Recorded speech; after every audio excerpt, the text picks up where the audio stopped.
rich people dress better. I'm in Hackney today, where a house costs on average £680,000, which I know is a lot less than the other videos I did. However, it's insane to me, given that Hackney's a very different place than when I grew up, but that's a story for another day.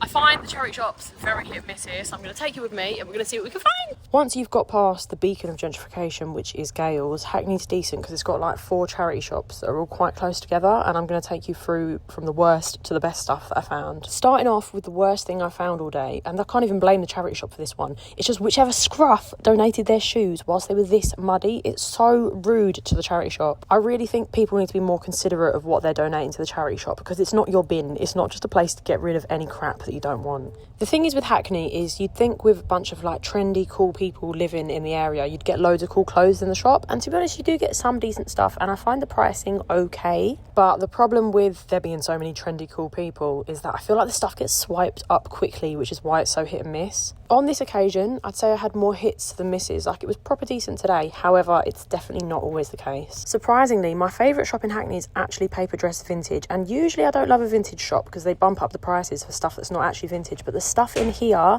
is the real deal. This genuine 1960s swimsuit was like nothing I'd ever seen before. The stuff in here is genuinely vintage. It's from like the 50s and 60s. And whilst not all of it is exactly my style, it's so cool to actually see genuine vintage stuff. Is Hackney worth visiting? Yes, if you're in the area, because it can be all right. However, it's far from my favourite spot in London, and I promise I am going to reveal that in a different video.